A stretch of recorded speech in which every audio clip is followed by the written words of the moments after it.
Welcome back to another edition of the NoStoppingKev podcast, the place where we talk about all things basketball. I'm your host, Kevin Beeford Jr., aka NoStoppingKev, and I'm here with my co-host, as always, Kevin Beeford Sr. What's up? What's up? Man, I think we got a good one, but before we get into it, if you don't already, make sure you subscribe to the YouTube channel. That helps us out a lot, and also follow us on Instagram for more fantastic content. Gotta give a shout out. I'm excited because after I finish, doing what I gotta do here in the studio today, I am making a trip up to Arcadia University to watch my former player, Jalen Watkins. Today is his senior day, and he's 7 points away from being 1,000-point scorer in college. So he's the first 1,000-point scorer at my old high school in Mastery Charter South. Now he's going to be 1,000-point scorer in college because I think he's going to get more than 7 today. So shout out to Jalen Watkins, and look forward to having him on the show here in 2023. Congratulations. Thank you. I'm like, dang, you better say something, man. You know how you be sometimes. Dang.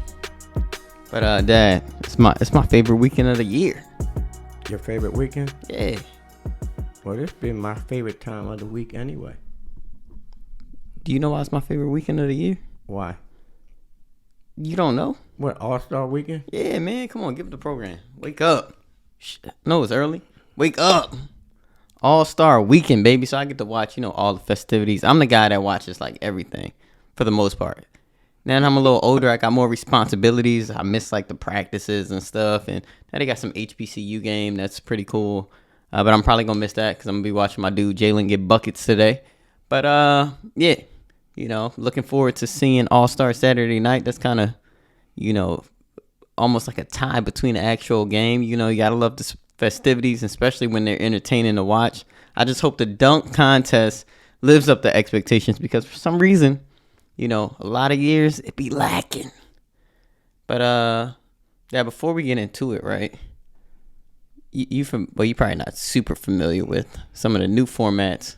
But, the skills challenge is more of a team-based thing now, right? So they got 3 teams competing. They got Team Antetokounmpo, so Giannis, Thanasis, and their little brother Alex will be competing against Team Jazz, which is Jordan Clarkson, Walker Kessler, who had a funny interview this past week, and Colin Sexton. Then they're going up against the rookies. My boy from Duke, Paolo Banchero, Jaden Ivey of the Detroit Pistons, and Jamari Smith Jr. of the Houston Rockets. You get a feeling on who you think might win that? Not really. I think it should be competitive.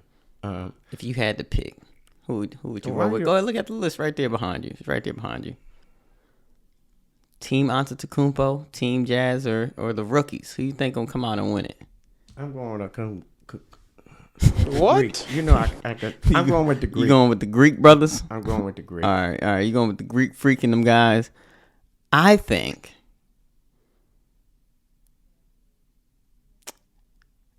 this is a tough one for me. I'm gonna go with the rookies. I think they're gonna come out swinging. I think they know they can't come out and be too cool. But I think the rookies are gonna come out and surprise us. But then we have the 3-point contest. In the 3-point contest, we got Tyrese Halliburton of the Indiana Pacers, Tyler Hero of the Miami Heat, Buddy Hield also of the Indiana Pacers, who's been shooting a tremendous clip from 3 this year, Kevin Huerter, Sacramento Kings, Dame Dollar, Portland Trail Blazers, Lauri Markkanen, Utah Jazz, Julius Randle, question mark. He's replacing Anthony Simmons, but I still don't know why he's next up. Jason Tatum, Boston Celtics. I guess you're gonna ask me who I'll take. Yeah, who you rolling with? I'm going with the hero. Tyler Hero? Yeah. You call him the hero? That's all right. I'm gonna call him a hero tonight. He's gonna be a hero tonight. That's sure. You going with Tyler? That's funny. My boy Dwayne from work also told me that he's going with Tyler Hero because he said if he heats up, it could be over. I'm looking at this. I've been looking at this list since it came out, and I'm struggling. Right?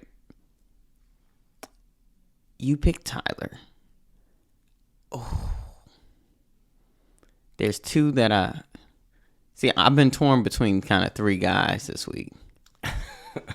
And part of it is two of them are playing in, one's playing in Sacramento, the other's playing for the Jazz. So I haven't seen them that much. So I'm going to stick with Old Faithful. I'm going to go with my man Dame Dollar because, he don't waste a lot of energy on his shot. So I'm going to go with Dame. Which moves us to the dunk contest that can be, very underwhelming at times. Sometimes it can be exciting. But, we're just going to call it a toss-up because it is what it is at this point. Kenyon Martin Jr., Houston Rockets. Matt McClung, formerly of the Delaware Bluecoats, but now is under contract with the Philadelphia 76ers. Trey Murphy, New Orleans Pelicans. Jericho Sims, New York Knicks. Bing bong. Who you going with? That's tough for me. I know why it's tough for you. Why is that? Because you don't recognize any of them names. That's why. I do recognize the name. What, Kenyon Martin Jr.? Yeah. That don't count. You said I don't recognize names. You don't know who they are. No, I don't know. I don't really this know. Be interesting. Yeah. You got a 25% chance of picking the winner. Who you right. going with? That's right. You know who I'm going with. Matt McClung? No, I'm going with the junior. Are you going with Kenyon Martin Jr.? See, that's who I was going to pick. And now since you picked him, I am forced to go with Matt McClung. That's what you get for giving me the first pick all the time. I'm not. I mean, I gotta help you get it how you can, right? Like I gotta help you out a little bit. Gotta somewhat make it fair. Am I right? Yeah, that's true. I'll take that. I'll buy that. All right, so I'm going with Matt McClung. He spent a couple years at Georgetown. My wife graduates from Georgetown this year. McClung is now on the Sixers, and actually, he didn't do too bad in the Rising Stars Challenge yesterday. So I'll give McClung some play. Double M. Gotta give him a cool nickname. But Dad, as you typically do during the week, you sent me some BS. Why you like doing that? Is that new BS or old BS? It's SOS. You know how they say that? SOS, same old. Well, that means it's old shit. Yeah. Okay. All right. Okay. Just long as you know. Just Okay. long as you know. Okay. But yeah, so you sent me a video. You wanna explain No, the point of the video? no. I want you to say it the way you want to say it. So basically, you was telling me Steph wouldn't be anything or wouldn't be successful if he was playing in the 80s and 90s. Why is that, Dad? I didn't say wouldn't be successful. I don't think that he would be all that he is right now because the game was played different in the 80s. Break that down for me, though. It would what play, you saying? You know what? Even the video, I mean, what I sent you came from a player, a Hall of Fame player that played in that time, and you heard what he said. I don't really care. I know you don't care. From what era? Because all the time, sometimes they're missing. A lot of times they're missing critical pieces of fact from their arguments. They're just kind of talking that BS, talking out their behinds most of the time. They need that bologna sandwich. See, it wasn't like what was said was, if the game was being able to be played like it was in the 80s and 90s, he wouldn't be effective because it's different strategies. Just like they said. Explain those strategies. Okay, just like they said, it's more physical. More physical. Which players today don't play against that? Like when he was saying, like when I told you way before I even sent you that. I told you back when and it was in the 70s when I met Maurice Lucas. I was telling you what he said when they played the 76ers and they talked about Lloyd Free ribs being messed up. How they went after that. Okay. The statement that they said, like when Isaiah was saying, do you think, like with Steph, he said early in his career when his ankles was messed up, do you think he would have been able to cut through things without getting hit? See, all that, like I try to tell you, that plays a psychological. That makes you have to be more mentally tough too. Let me put this to bed for you. Okay. Because I think this is what a lot of people fail to acknowledge. Sure, I will give you that maybe the game was more physical in the 80s and 90s, right? There was a lot more hand checking, a lot more, outright what today would be deemed as fouls, right? Let's say the game was more physical, right? More wear and tear. But guess what? If players today came up in that era, there's this little thing called adaptation. Meaning that if they came up in an era that was played more physical, they would have adapted and that would have been their norm. That would have been nothing new. So now if we're looking at their ability, they would still be successful because guess what? They wouldn't be fazed by guys grabbing them, throwing them, pushing them into the bleachers. All that stuff would be the norm for them. In fact, they probably would do it back. Okay, let me ask you a question since you stated that. Do you think that people that came up in that era still couldn't handle that? What you mean? You know what? People that came up with still couldn't play that game. Some people can't. Right. But I'm telling you this though. Steph is the greatest shooter we have ever seen, right? Right? I'm not gonna say. You know what? I'm not gonna say that. His No. dad was a hell of a shooter.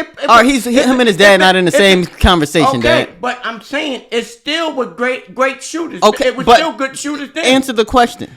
No, he labeled as that because, like, you know what? Hold on. Who better? Who better? Tell me better shooter. You know what? Tell me a better shooter. See, you know what? It was people that back there. Like sometimes, like we were saying before the 3-point line was even there. It was a guy who shot the ball better than Steph.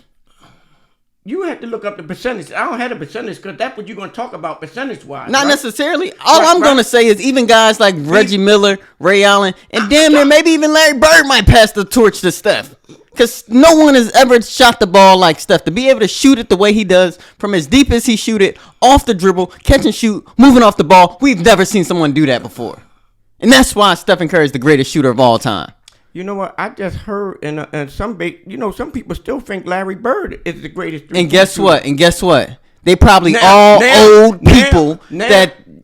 See, man, old guy. See, my boy Twan gave me the perfect analogy this past week. No. Trying to have GOAT conversations with some folks is like talking about religion. You can't shift the thinking. So no matter what facts are introduced, you can't shake it. What fact? The fact is that you know what? Steph shot way more 3-pointers than Larry Bird. Way more. Now, then we go pull up the percentages. I'll do that for you, Dad. He shot more. I'll do that. See how many threes Larry shot. Why does the number of threes matter to you? I'm just saying who's the better shooter, ability-wise. Huh? I'm saying ability-wise, who's the better 3-point shooter? I think Larry wasn't pulling up from the logo consistently like Steph. Okay, now you talking about distance. We're not talking. We are. Okay, he got him in distance because Larry Bird ain't shoot that far out. People didn't shoot that far out. Yeah, I know, and that's why I'm saying if you drop Steph in the 80s and 90s, those dudes would have been lost. No. You would have had to, and guess what? Y'all ain't even have GPS, so y'all would have been printing out MapQuest trying to find directions because y'all would have had no answer for a guy pulling up from there. You talk about playing on physical, y'all would have had to check Steph full court. And guess what? When he shake one of y'all little old behinds and y'all Converse sneakers, guess what? Bye-bye. Pulling up from deep again. Would have had no answer from my man back in the day. Okay. So before you say Steph couldn't play because of the physical toll, all of that, just know my boy would have adapted and done something that y'all never seen. Because even guys like Grant Hill came in the league. Y'all never saw guys that played that 2-3 that can move like he did. And guess what? Guys were once again lost. Crickets. No, I'm just letting you get excited about that. Stephen Curry's career 3-point percentage, 43%. 43%. Yep. Correct.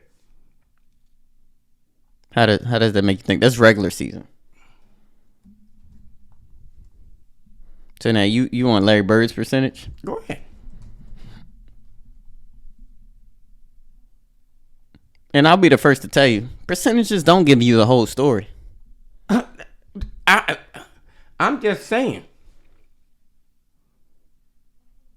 Larry Bird's career 3-point percentage.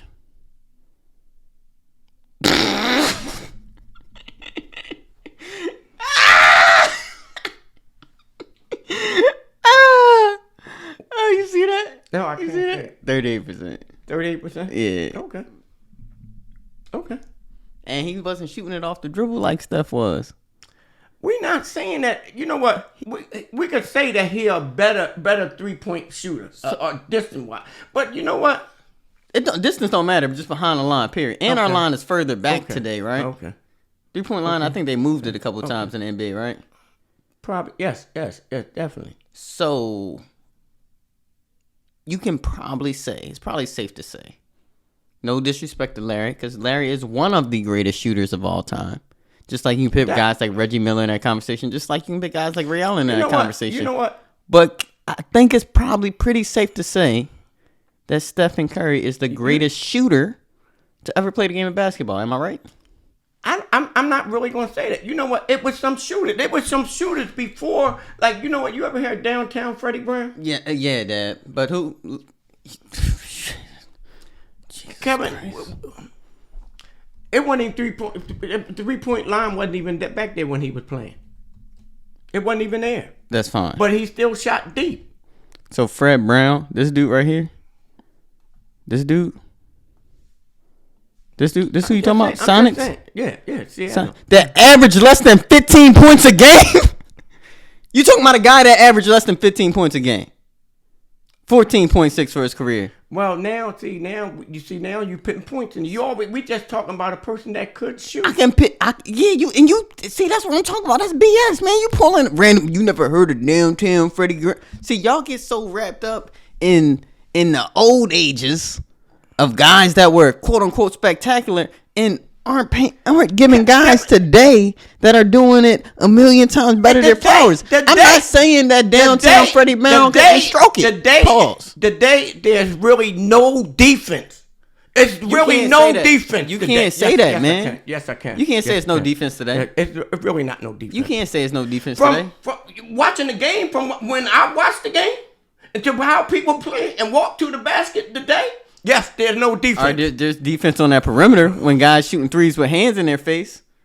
There's perimeter up there. So, yeah, while you making it to the basket more easily. You know what? Right? You know what?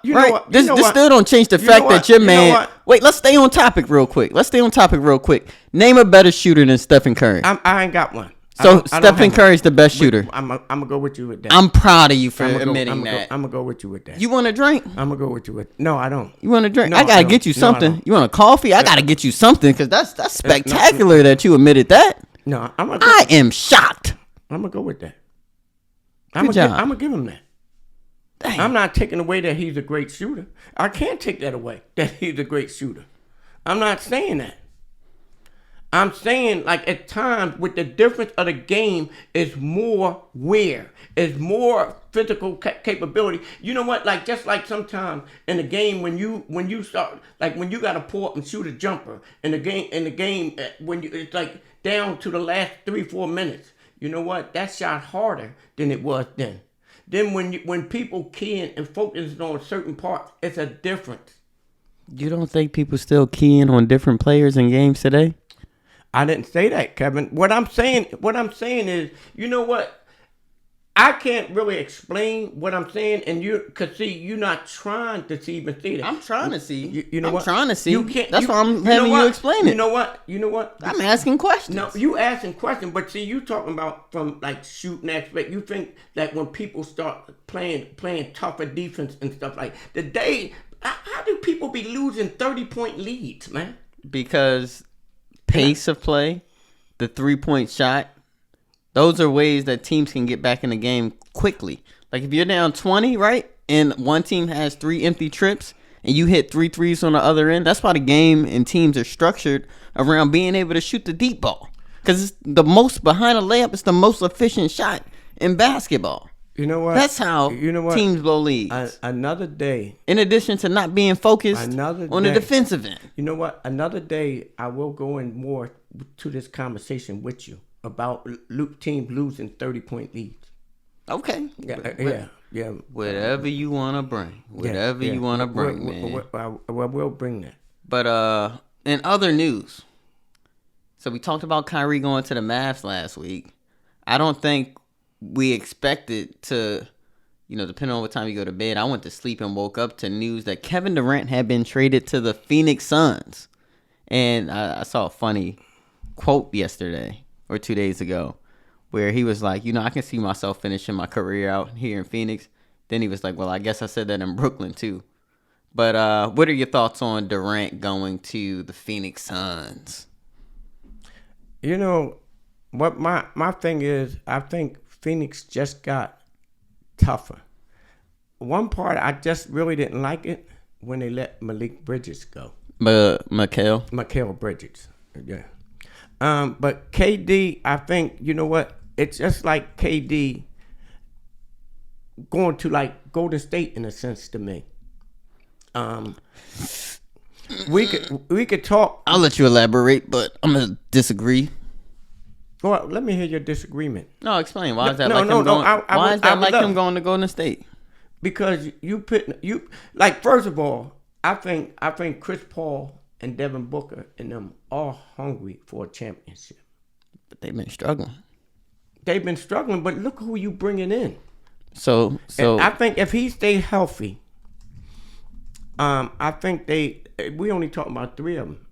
They also got a big man that could set picks and pops too, right? Yeah, I know what they got. And roll, right? But check this. So I'm gonna say it's different than him going to Golden State, because when he went to Golden State just came off a victory, right? No. Remember, well, they beat them. He had lost to Golden State and went there. Golden State was a team that went to the finals. Suns hadn't been to the finals in 2 years. It's a little bit different. Hold up. Phoenix went to the finals 2 years ago, right? Yeah. Yeah, they went to. Yeah, that's what I just said. They haven't been there in 2 years. So this would make the second year, right? This would make the second year. So last year the finals was Boston, Golden State, right? Because Golden State won it. The year before that, no, Golden State won last year. That's what I just said. And Milwaukee won the year before, right? So that was Milwaukee, Phoenix? I think so. All right, so, but still, okay. Durant not going to a team that just came off a finals run and that had won the finals the year before that. Won it. We said won it, but they went there. Phoenix didn't go last season. I said 2 years ago. Yeah, I know. Golden State, when KD went to Golden State, they had just gone to the finals and had won it the year before. Right, 2 years ago. 2 years ago. Yeah, so that's different. You talk about Mikal Bridges. You said about Mikal Bridges for what? You got Kevin Durant. No, I'm saying we got Durant, but they lost a hell of a defensive player. They lost one of the top defensive players. And they gave up some other guys that can play defense too, but you get one of the best players that ever played a game of basketball. Right. I'm still picking on paper. I think Phoenix is going to win it. You do? Yeah. So that's your pick today. That's my pick today. That was my pick when KD went there. So who do you think would be the runner-up in the West, and who do you think they'll see in the East? Who I think they see in the East? Mm-hmm. Maybe Boston. No, Milwaukee. It's going to be between Boston and Milwaukee. So you writing your Sixers out of it? Sixers, they not getting there. No, I'm a Philadelphia fan, but no, I can't say they're going to go there. What's the weakness with the Sixers right now? Because they're in third place. They're 2.5 games back of Milwaukee, so they're right in the hunt, and they're clicking. They made a move. They got rid of Matisse Thybulle, brought in someone that's more offensively gifted. Matisse, you will be missed. I hope you get a jump shot, buddy. You know what's so crazy to really say this? One of the things that I really think that I say with the Sixers too is the coach. I think the coach, sometimes the coach, really, I think he plays a big part in their losses. Yeah, Doc has been criticized for his lack of in-game adjustments. He kind of comes up with a game plan and sticks to it, doesn't adapt. I talk about that adaptation piece. Some of them old guys, man, they just don't adapt as well as guys do today. Let that serve as a reminder. And then I also still say, I just don't think that the Sixers, it's times that you, and we go through this all the time. And I guess we really was sometimes, you got to have players that can really get down. You got to know how to score sometimes. You got to know when you know what, when you talking about them threes and all that stuff is off. Sometimes you got to stop people momentum with a bucket. You got to be able to put somebody in position or get buckets sometimes. Like, I agree with you. Like a lot of time when we talk about teams losing because of three-pointers and teams getting back in it with three-pointers. But see, sometimes you got to stop momentum. You got to kill momentum. Sometimes you got to do that with a bucket. You got to stop runs. And sometimes we just don't have that, or we just don't. And like it's a cumulative, like a lot of things that I do. That's why one thing I love the Greek freak. I have trouble saying his name because you know what? He'll go inside. He'll go outside. You know what? He's a person gonna bring it to you aggressively. He's gonna bring it to you. I think it's ways that they gonna get a bucket. They're gonna try to stop a run. And you gotta use on the defense end, sometimes you gotta focus on them players so hard that it opens up things for other people. Now, that's just like when I go back to this Phoenix with Durant. You know how much Durant gonna free up other people when and then you got a player like Devin Booker. You got a distributor like Chris Paul. So are you saying it's a championship or bust for Phoenix Suns? Oh, definitely. Right. Definitely. So you brought up something with the Sixers, and then I'll go back to my comments on Phoenix. Joel Embiid is averaging like 33 a game this year. He normally does, dominates the league. And I'll tell you this, that I want you to pay attention to the second half of the season, because the NBA is a long season. I think in the second half, after the All-Star break, you'll see teams really start to take form. So you'll start to see, when buckets need to be had, guys are going to go get you buckets. So I expect you to see some great things out of Joel Embiid down this stretch of the season, especially because, he wants to prove, he has something to prove. That's why I love Joel so much. He plays with that chip on his shoulder. And I think you got to watch some more of him. I don't think you've seen enough. But I do think you have been paying a little bit more attention. And think about it. You mentioned a guy that the defense has to key in on so much, right? The Sixers are shooting the fourth best percentage from three-point land this season. And that's because the spacing is so much better. They've even made moves to allow more spacing. So, you talk about Embiid, the older generation likes to talk about Embiid not posting up on the block frequently. The reason being is that when you post up on a block, it's easier for teams to double team you. So when you catch the ball more at like the high post area, it's harder to double. Because if you leave your man and that ball's right there, somebody's either cutting straight back door, that's going to be wide open, or it's going to be an open three, splash world. But the Sixers are shooting 38.4% from three. Denver Nuggets are at number one with 39.2%. So the Sixers, depending on the day, are sometimes in that number one spot shooting from deep. And that's a result of Joel Embiid creating the spacing to get other guys easy open looks. So I won't write the Sixers off. I do think they got to make some adjustments in game at time, but we'll see what they do the second half of the season. And I'm interested to see how they match up late in the season going up against teams like Milwaukee and Boston. But my thoughts on Phoenix. Hold on, don't leave the Sixers yet. Don't leave. Don't leave what you just said. Like just give me a moment. I ain't just started watching this. I've been watching basketball I watched basketball a long time. But like you also took a hiatus watching too. Hold on. And then you even talking about this. Joel Embiid was on the Sixers last year, right? What they lost in the second round last year, right? How many 30-point games? How many times it was different 30-point leads? I'm saying it don't matter how many points you average. It don't matter that. What you do, like you said, the second half of the season. What it count when the game changes in the playoff. Show me and give me that in the playoff. Give it to me down the stretch in the playoff when a bucket needed. Give it to me then. And B did his job in the playoffs. You know what? And he also turned the ball over down the stretch. Don't even. And B did his job in the playoffs. What'd he do? He did his job. He was carrying this. He didn't have help. Now he didn't have help. He didn't have help. You know what? Play the violin. He didn't have help. He did what he could.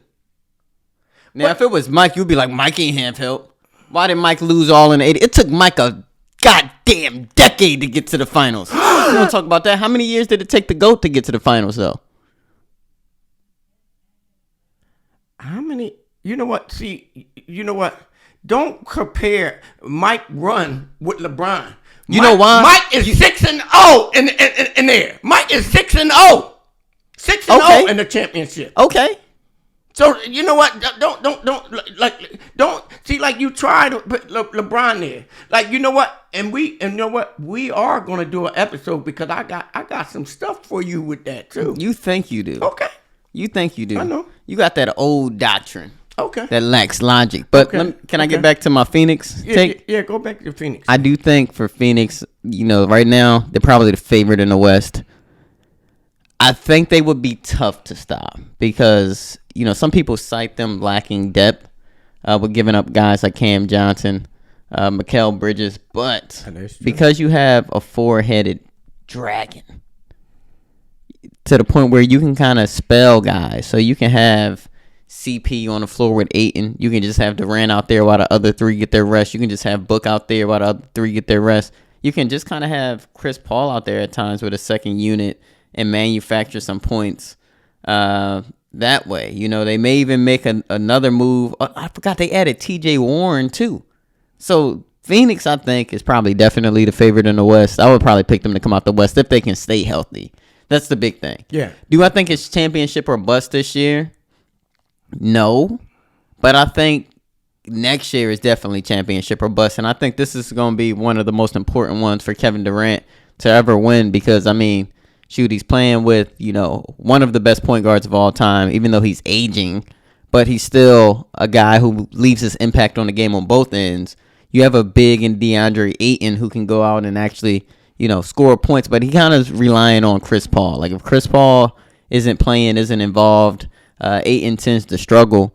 But, you have one of the best players to ever play the game in Kevin Durant paired up with Devin Booker. So they should be able to go out and get some wins. Let's see if they can play defense, though. But yeah, I think Phoenix is something to reckon with. And the last thing I'm thinking about out west is once the Utah Jazz buy out my man Westbrook, where will he land? Because he's going to a contender. That what you think? Yeah, where else would he go? Think about it. If you're Clippers, if you're Golden State, shoot. If Westbrook is like, yo, Phoenix, I'll come off the bench, do whatever. Because he wants a ring to cement his legacy too. You know what?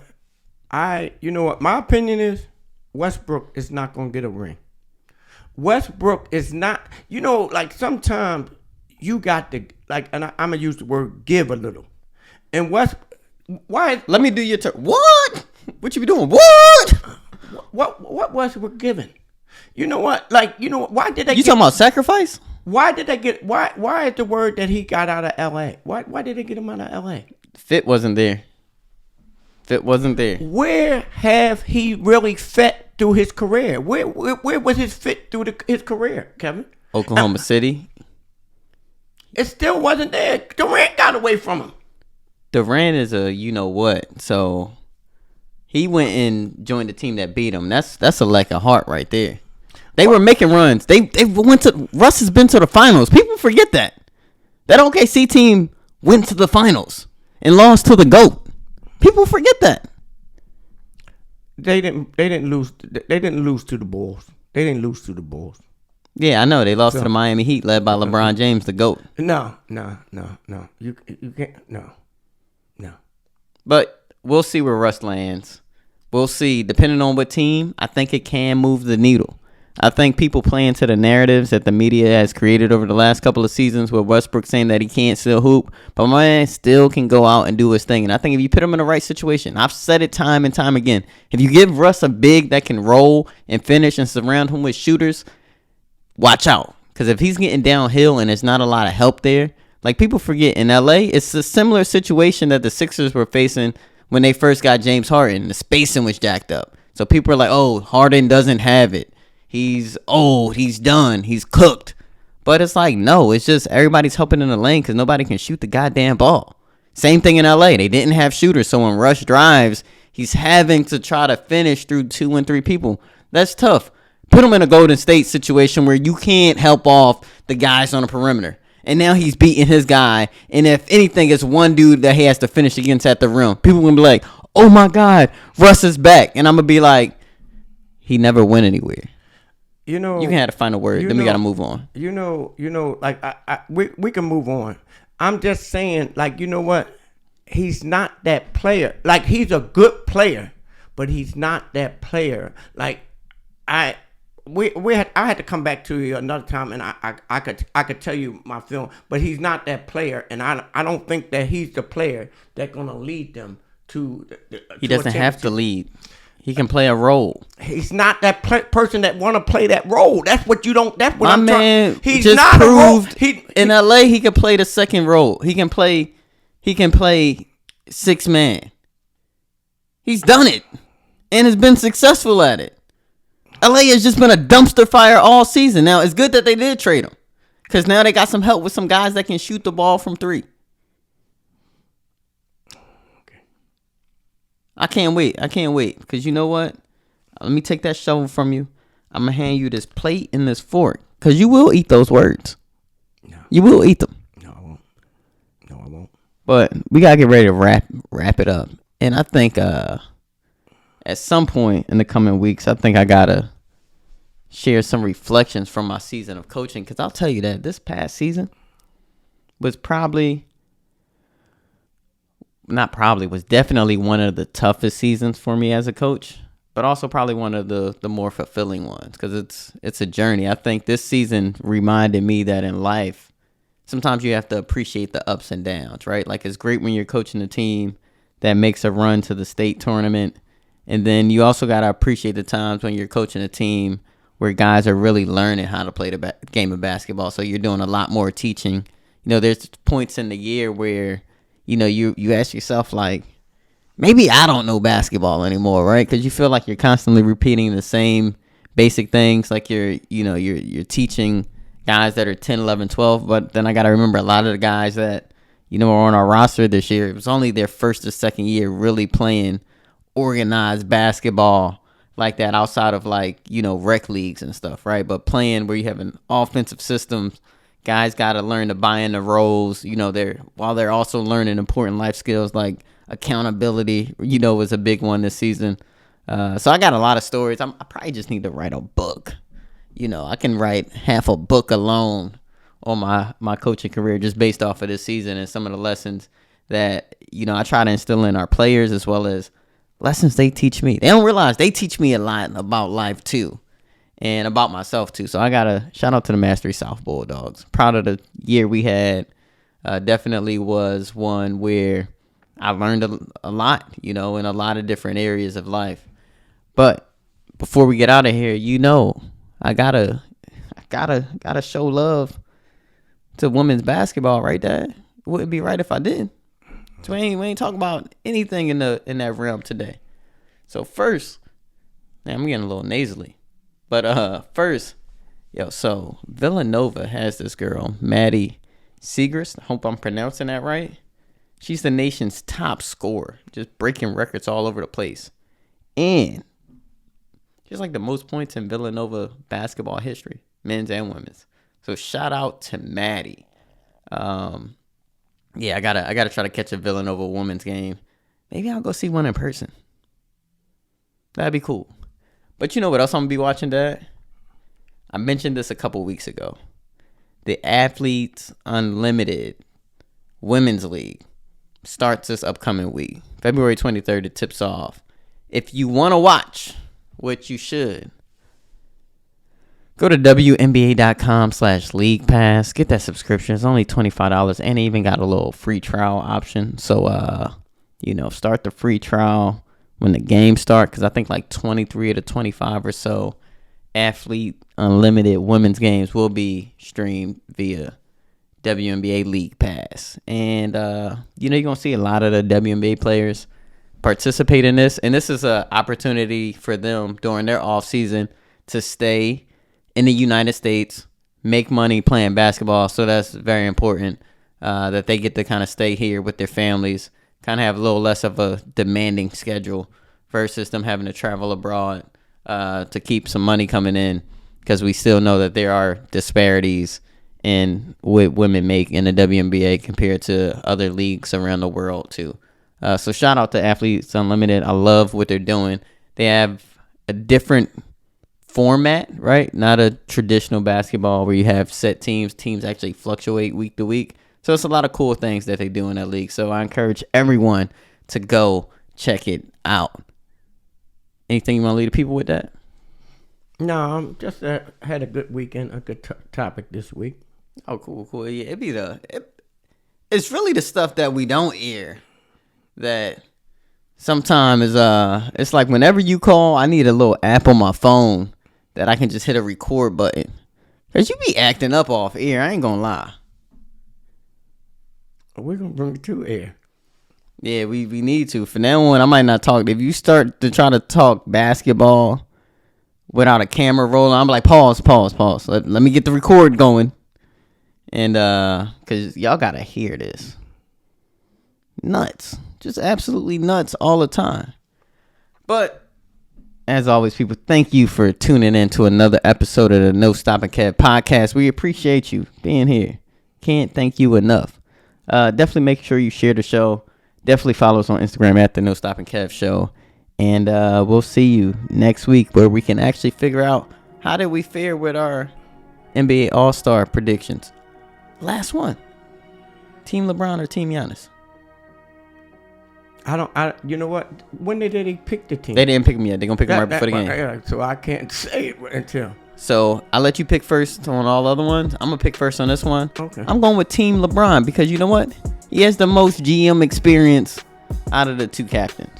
He got the most GM experience. Yeah.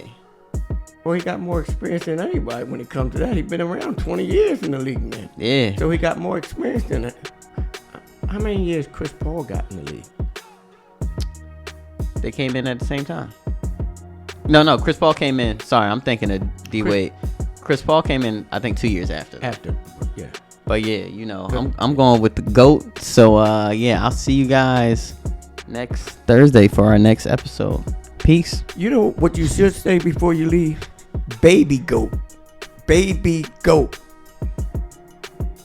You already messed up last time with your saying like LeBron can never do anything to replace Jordan. It can't. It can't. That means it can't do it. That means you're not objectively what? thinking. Okay, then tell me. Since I said what I said, what you saying? He already passed him. So it ain't. No, I'm just saying. It ain't in your eyes. In my eyes. So you're saying Jordan is here. Where would you put LeBron? Huh? How far off would you put LeBron? Tell me when I get close. So this is Jordan. Where's LeBron at? Tell me when to stop with my hand. Is he here? All right, look, put it this way. Is he here? Know what? Or is he here? Right today, I'm going to hit you with your no comment right now. That was different. I just didn't want to have that conversation with you the mic. I don't want to have this conversation. I got the mics here. Okay, we're going to have it with a fresh. We got to get ready to go now. Let's have don't run now. No, I ain't running. We can bring it. You running. No, we can bring it. My question is this, Dad. If the gap between LeBron and Mike is X, right? We're going to say Mike is here, LeBron is here. There's a gap. There's a gap. What does LeBron have to do to close that gap is my question. I don't see nothing that he can do that can close that gap. He done did everything. He done did everything. He done did everything. All right, so you know what? No. Look, you got to tell me something he can do. Like you can say something like, well, shoot, if he goes 6-0 over the next seasons and finals, if he goes 6 times in a row and wins it, then he beats Mike. Even if it's something outlandish as that, you gotta say something. You can't just say, "Oh, there's nothing he can do ever." Right now, I don't see it. I ain't saying you never could say never, but right now, I don't see it. You got the prescription joints on, or the replacement joints from CVS? Now you want to go to my glass? If they don't look as thick, maybe that's why you can't see it. Here we go with one of them. Well, I'm gonna put my other ones on, and I can see into the future, as you said when you were a child. Yeah, I know. You need to put them joints on. I put them on. And I still And don't, let me I know. still don't see it. I still don't see it. They will be on next week, and I'll tell you, I still won't be able to see it because I wear them every day. All right. Y'all got a little bonus content today. But until next time, we'll see y'all. Have a great week. Peace.